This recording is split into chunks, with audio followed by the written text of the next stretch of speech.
بسم الله الرحمن الرحيم. الحمد لله رب العالمين والصلاة والسلام على أشرف الأنبياء والمرسلين نبينا وقدوتنا محمد عليه أفضل الصلاة وأزكى التسليم. اللهم علمنا بما ينفعنا وانفعنا بما علمتنا وزدنا علما يا رب العالمين. Assalamu alaikum wa rahmatullahi wa barakatuh, everybody. Welcome to Sunday evening Reforming the Self with Raghib Asfahani. Today's class is going to be short, inshallah ta'ala. I was traveling and I just came back literally 10 minutes ago. So we're going to do a little bit of a review of the last class and then introduce the next concept, and then inshallah save the next topic for next week. So previously Raghib Asfahani rahimahullah was talking about dispute and debate and argumentation and its role in our religion, whether it has to do with the role for us as laymen or for the scholarly class, or how it affects the body politic of Muslims in general. And recall that previous to this, what's the springboard for this sort of discussion? Raghib Asfahani was talking about the different types of influencers, right, that society is going to be made up of. And he's talking about a situation in which there are kind of everybody's working as different cogs in the same productive machine. So if you have, people who are orators, who are able of stirring the masses up, but they have a good relationship with the kind of elite academics who are kind of steering the ship when it comes to people who are more educated. If there's some sort of coordination between these classes and coordination between these influencers, and these influencers are actually working together for the goal of establishing Islam and building up an Islamic society, then that is exactly how society can move forward. That's kind of running on all cylinders. Everybody's kind of working together towards this goal, and everybody's fulfilling their role. Everybody has a role to play.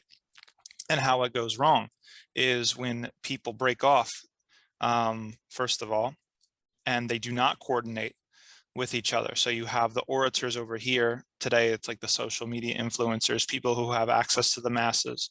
They're the sports stars and the celebrities, but they don't have any relationship with people who are educated, people who are really thinking about, the subtle differences in slogans and ideologies and history, and where the culture's moving, where the society's moving. And we see and we're living through the damage of this separation because we have celebrities and sports, athletes and people who are very, very influential and very, very popular, but they become prey to slogans and particular trending ideas that become popular. And then all of a sudden now the rest of society follows them because they don't know any better, right? And there's a million of them. You can choose whichever one you want to, if the shoe fits, wear it, as we say. So that was the first sort of problem that the author, Raghib Asfahani, had alerted us to when it comes to this sort of thing. And the second problem is worthy enough of a whole, set of sub-chapters, which is, what if the individual influencers are losing the plot and they don't realize the importance of being united and being together and constructive and building the Islamic society, building the individual capacity for piety and righteousness, and thus building the capacity of the entire ummah, the entire society for piety and righteousness. What's the quickest thing or the easiest thing that fills this void is debate, controversy, right? And we see this if you go onto Muslim social media, including YouTube, including Twitter, including anything else. It's always one controversy after another. He said this. Oh, I can't believe, did you hear what the latest thing that so-and-so said? No, he shouldn't have said this. Either he's this or he's that. And it goes on from all sides. This is not referring to one specific flavor or one orientation of Muslim. Whether it's from the one side saying that the other side is off the path and astray in some sort of way, or from the other side of the aisle saying that these people are, maybe they might use different language, but they're saying the same thing. They're off the path, they're astray, etc., etc. Everybody does it, and it is a calamity. Why is it a calamity?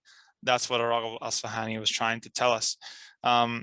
First and foremost, because, well, let's get into what he said. So he said, and the title of the chapter is Discouraging Arguments and Debates Among Laymen in Every Situation. Okay, so if you know, you hear sometimes these general kind of comments in order to defend, you know, debating, right? If we're just trying to get to the truth, akhi, there's nothing wrong with it. If we're arguing in the sake of the religion, we're just trying to get to the truth. That sentence is based upon an admission or an assertion that you're able to discern the truth in the first place, right? And that's exactly what Raghib Asfahani is going to take to task. This kind of person, listen, if you're a layman, if you haven't studied, and this isn't to put anybody down or discourage anybody from studying, but if you don't even know what it looks like to construct an argument in fiqh or in Shariah, then you don't belong arguing about these things, because you wouldn't even be able to recognize which path or which side is stronger. We have this happen all the time, and people say, oh, well, I was convinced more by this side, or the evidence is stronger, right? The stronger opinion, right? Stronger according to who? According to you?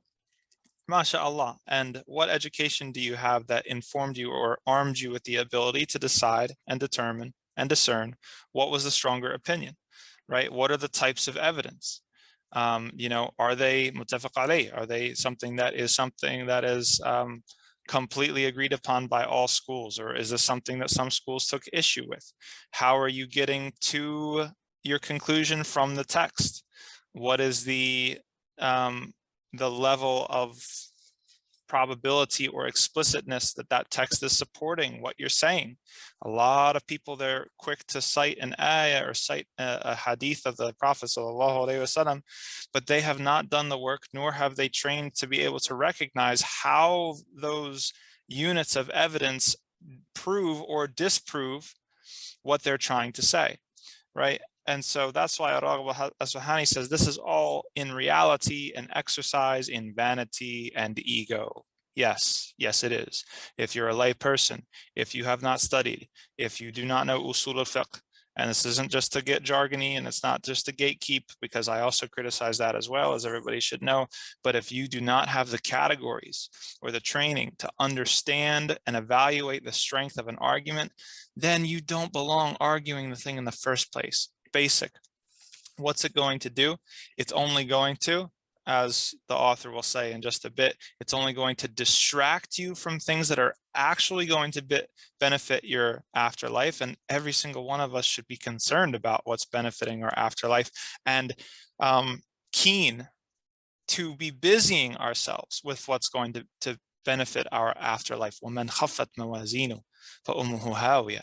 Allah subhanahu wa ta'ala said in Surah Al-Qadiyah, a surah that probably all of us know, whoever has a light scale. He didn't say like nothing in the scale. He didn't say, you know, like somebody who just like, no, who just had a light scale, right?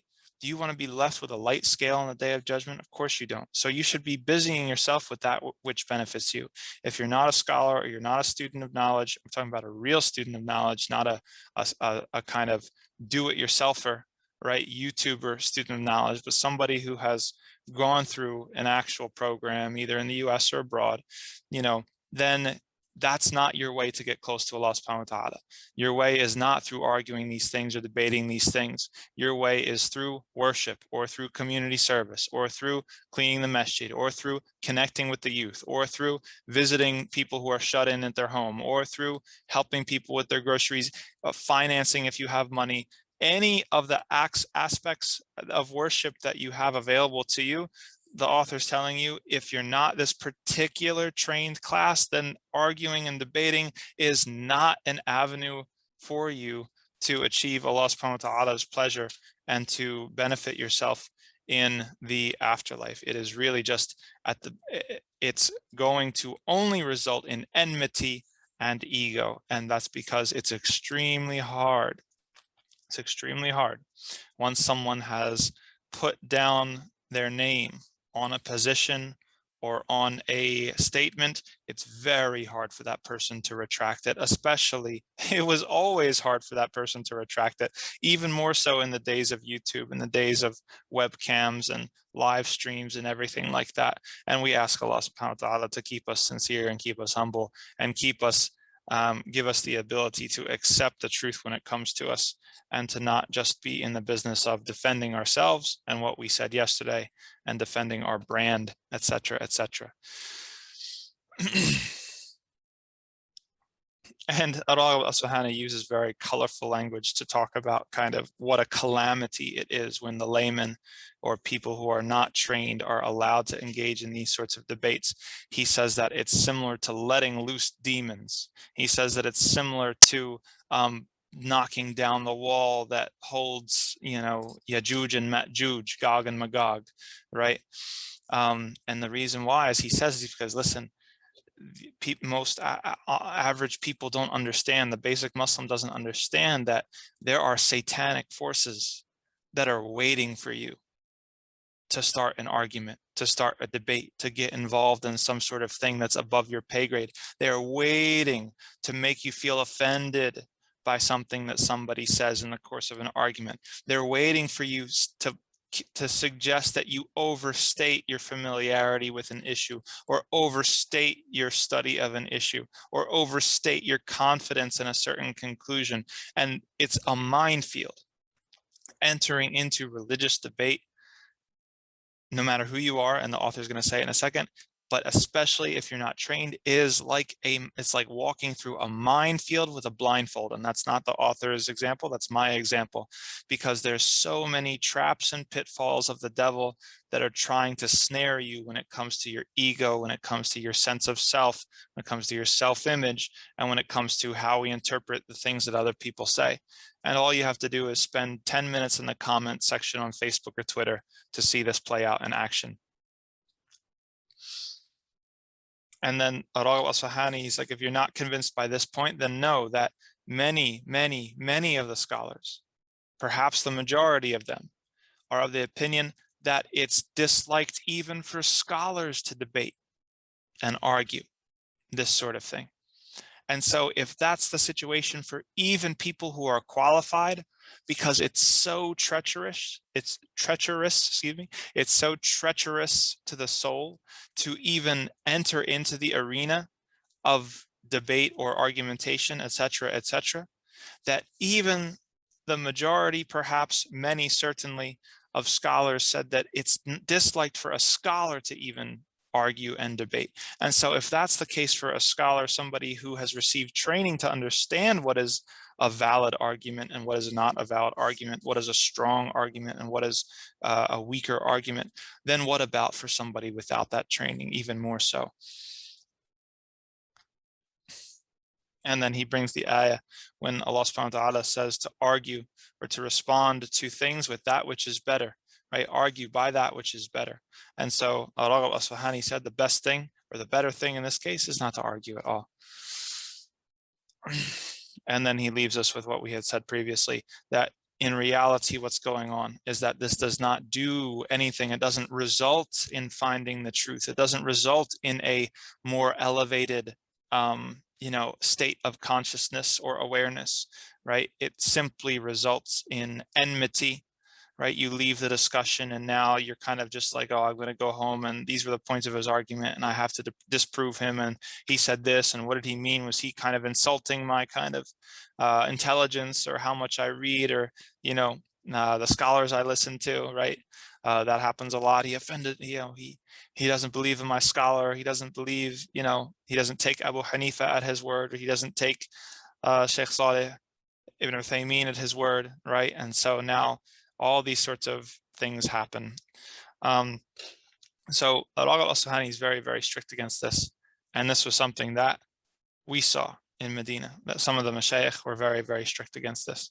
They told us to not, and anybody who's gone through the Medina system especially knows how many years, how many collaborative efforts, how many potential productive relationships were ruined by argumentation.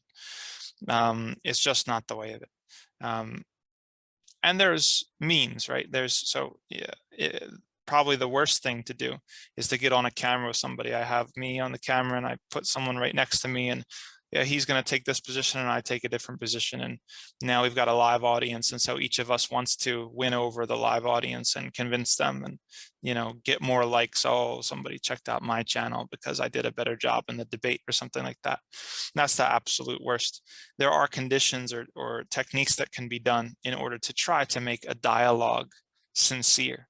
If it's done in private, if it's done over email or something where letters where there's a long time to respond and you can think and you can, etc.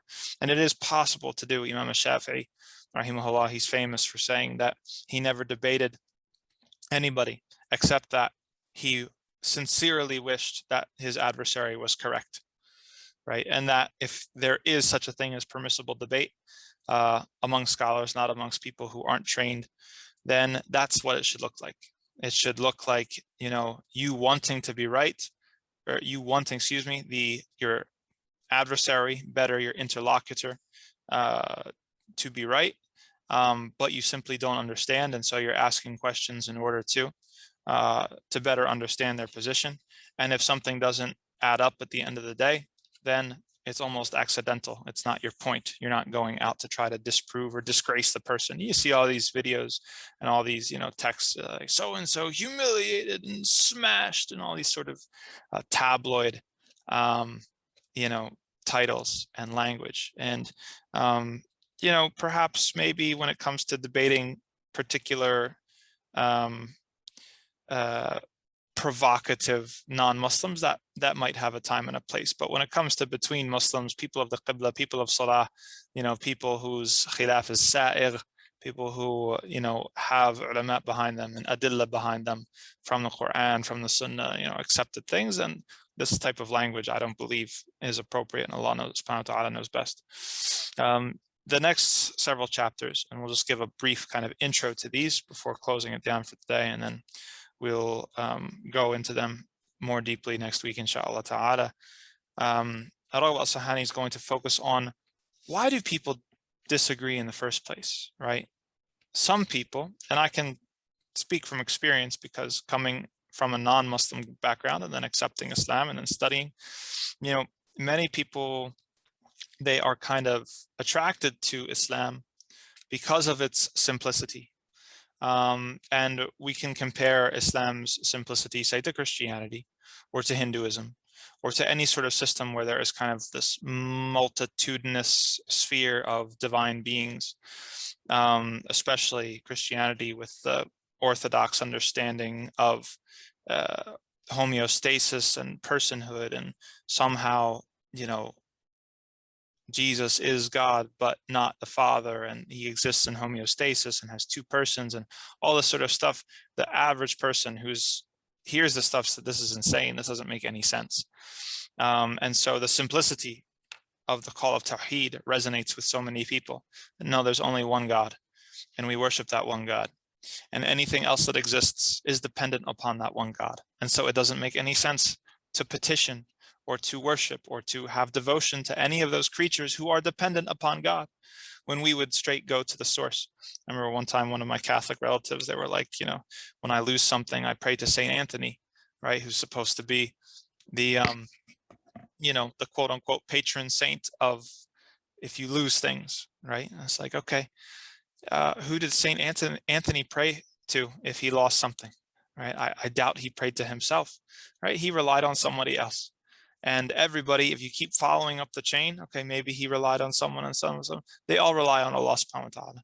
So the simplicity of Tawheed, of Islamic, the uniqueness of Allah, Islamic theology resonates with so many people, which is why it's very, very powerful and attractive to so many non-Muslims all over the world. And there's a temptation to want to believe that the rest of the religion is just as clear and just as unambiguous. Like to imagine that every ayah in the Quran only has one meaning, and to imagine that when it comes to fiqh, there's only one correct position, right? It's very, very tempting to want to to want to believe in this level of simplicity, right? However, they are not the same things, right? They are not the same things. And part of that is due to the nature of the difference between theology and law, right? And something that I try to teach the young people in our community all the time is that theology deals with reality, what is, what isn't. And so there's much, much, much less room for debate, and there's much, much, much less room for ambiguity, right? Either there's original sin or there's not. Either the angels are divine or they're not. It's not going to change from community to community. It's not going to be abrogated. There is no abrogation in akhbar, right? In things that are informative, right? Things that are actually telling you the reality of things. Allah would never say that alcohol is evil and then go back and say, well, you know, it's not so evil. No, even if the rule that governs how we interact with that substance might change, the reality of the thing in and of itself does never change, right? Which is why even if you gather all 3 ayahs in the Quran that have to do with alcohol, then none of them contradict each other, right? Because the reality of alcohol is still the same. Allah subhanahu wa ta'ala says in Surah Al-Baqarah that it has some benefit and its harms outweigh its benefit, right? That wasn't contradicted by then Allah later telling us to completely avoid it, right? The reality remained the same, but the rule for how to interact with it changed. And that's the difference between theology and Shariah, al-khabr wal-insha, is that when it comes to theology, the reality, what is, it doesn't change. Tawheed doesn't change. The oneness of Allah doesn't change. The status of the angels, what happens in the afterlife, the life in the grave doesn't change. But the Shariah, how do we interact with things? What does Allah expect of us to interact with this substance or this type of contract or this type of employment or et cetera, those things are not only subject to change from community to community, but they're also subject to change within the life of one community, right? As we saw, as the Quran came down, was revealed over the course of 23 years, some things were abrogated. The rules for how to deal with a certain sort of situation or a certain thing in the beginning was sometimes different than what the rules were at the end to deal with that same exact thing. And that is based off of maslahah, off of what is beneficial to people, and Allah subhanahu wa ta'ala knows what is beneficial to people best, right? So right there, just from talking about that, there's going to be more ambiguity in Sharia than there is going to be in Aqidah, right? There is going to be more room for debate in Sharia than there is for Aqidah. And so when it comes to these sorts of people who are new to Islam, they need to be made to understand the differences between these two things. Because what happens is, if they're sold on the idea that Islam is so simple, there's only one way to interpret it, everything is all preserved, even all the Sharia fiqh interpretations, right, unambiguous, right, then what happens is that, okay, 1, 2, 3 years as a Muslim, Tawheed is easy enough, okay, but then they start to become exposed to khilaf, to differences of opinion in fiqh, and then it actually can be a source of frustration, and actually it can be a fitna, it can be a test for that person's faith. That person could be like, wait a second, what are you talking about? I thought that Islam was all one, I thought this was the preserved religion, right? And so we need to be upfront with people, okay? We need people to understand exactly what we mean when we say that the Quran was preserved. We need people to not understand exactly what we mean when we said that, you know, Islam is exactly how it was when the Prophet ﷺ came with it, right? We need people to understand the difference between theology and law, right? And that, yes, I mean, theology takes precedence over law, right? It's the thing that makes you a Muslim. It's the thing that keeps you a Muslim. It's the thing that gains you salvation on the day of judgment. Not that following the law doesn't, but there are many debates within the interpretation of the law as to how it should be applied. And many of those debates are fine. They're legitimate. They're not, it's not an issue of orthodox, heterodox. It's not an issue of, sects or schisms. It's not an issue of right and wrong or sunnah and bid'ah, etc., etc. So as long as, I think, inshallah ta'ala, we're upfront with people, I think they won't have any hard time accepting it. So Raghib Asfahani, he's going to go into the reasons why differences happen. And he says that basically you can trace all differing back to two types if we're going to categorize it. And the author loves to categorize things. He's a very categorical mind. Al-ma'na wal-lafz, he says what things mean and what is said, right? And so when he starts to talk about what things mean, you know, this is where he starts to drop the hammer kind of on people who have no training in usul al-fiqh, because it's like somebody who's trying to, you know, if you take most of us, maybe we're assuming most of the people listening to this are city folk, right? Let's say that you were brought out to buy a horse, or somebody said, hey, look, I'm looking to buy a horse. I want it to be a good horse, this and that and the other. You would not even know where to begin.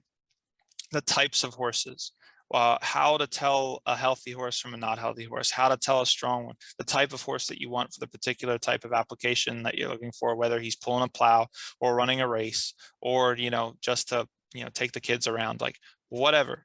You have no familiarity with the subject. So, you know, what are you going to be able to say when it comes to evaluating horses? You're not going to be able to say anything, right? And so when he says, when it comes to people who don't have the tools to evaluate the meaning of texts, sometimes throwing themselves right at the text is problematic for them. Sometimes it puts them in a position that they're not ready for. And, you know, I think this mostly applies to talking about people's relationship with the hadith, but sometimes it can happen with people's relationship to the Quran. And that's why I should say that we were advised as students, and especially in the beginning when we were beginning students of knowledge, that if somebody wants to understand their religion in a quick, kind of condensed way, and intensive, if you will, then perhaps the best avenue for them to go is to see the Seerah and to read the Seerah, listen to the Seerah, Seerah as much as possible.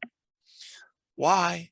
Because everything is contextualized, right? You're not going to get anything out of context.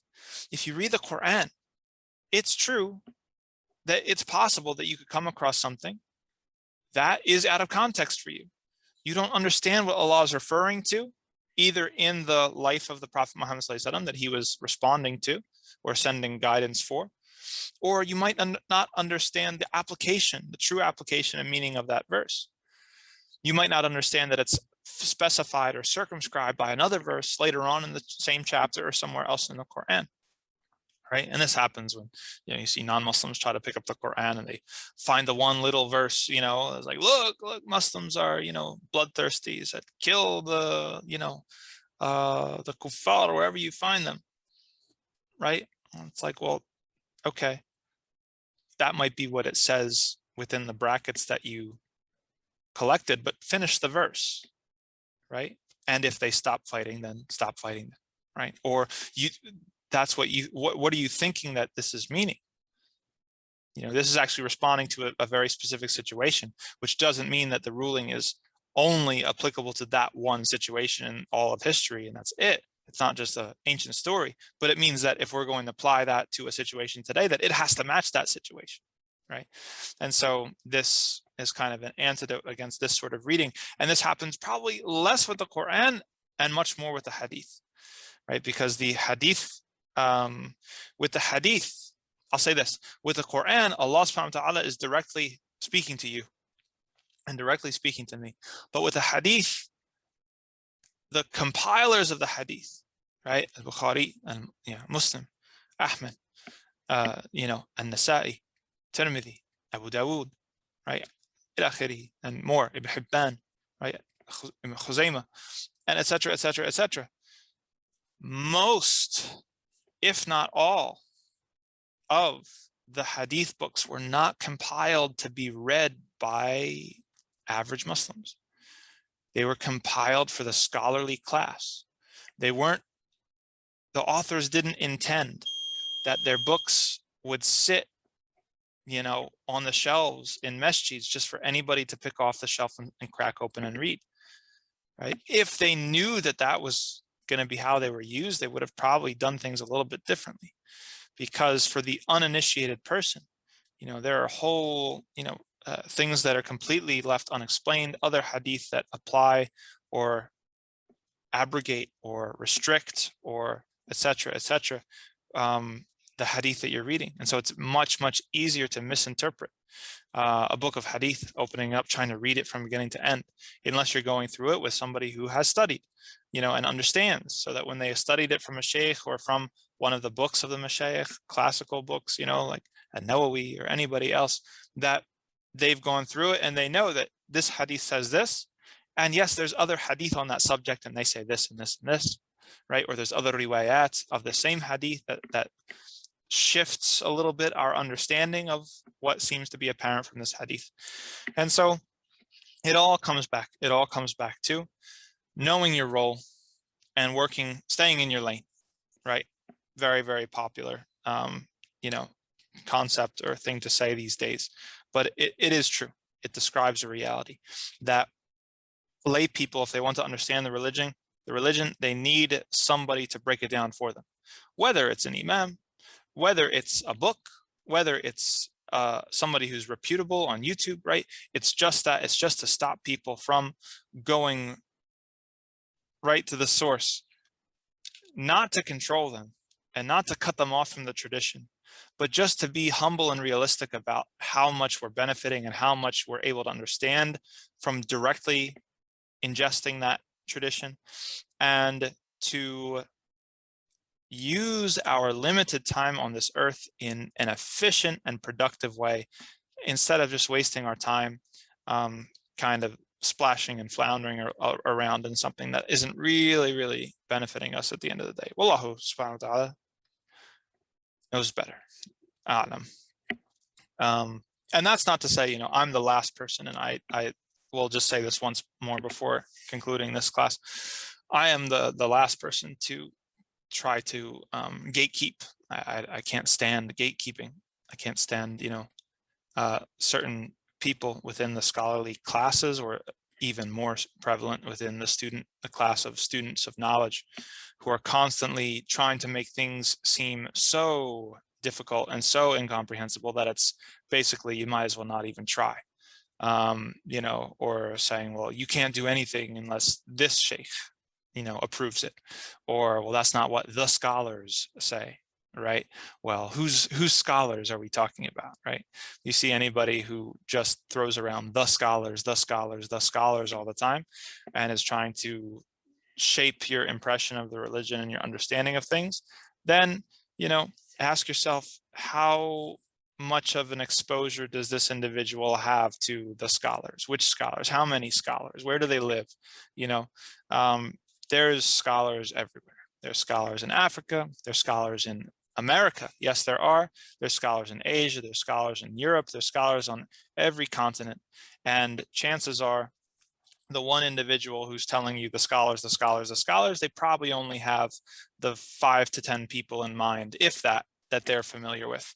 And so, there's two extremes, right? Don't let anybody control you, to this cultish mentality where they're saying the scholars, and then you can't do anything, you can't think a thought, you can't take an action, you can't, whatever, unless the scholars say so, right? But then it's also, there's another extreme where we're going back to all the sources ourselves and saying, well, I can understand this, and you don't know Arabic, and you don't know usul al-fiqh, and you don't know usul al-hadith, and you don't know these sorts of things. So there's two extremes, and we have to be in the middle. When it comes to the average lay Muslim, you're going to have to develop your relationship with a certain scholar or a group of scholars that you like, that you trust, that you feel are qualified, especially first and foremost that they have good character, right?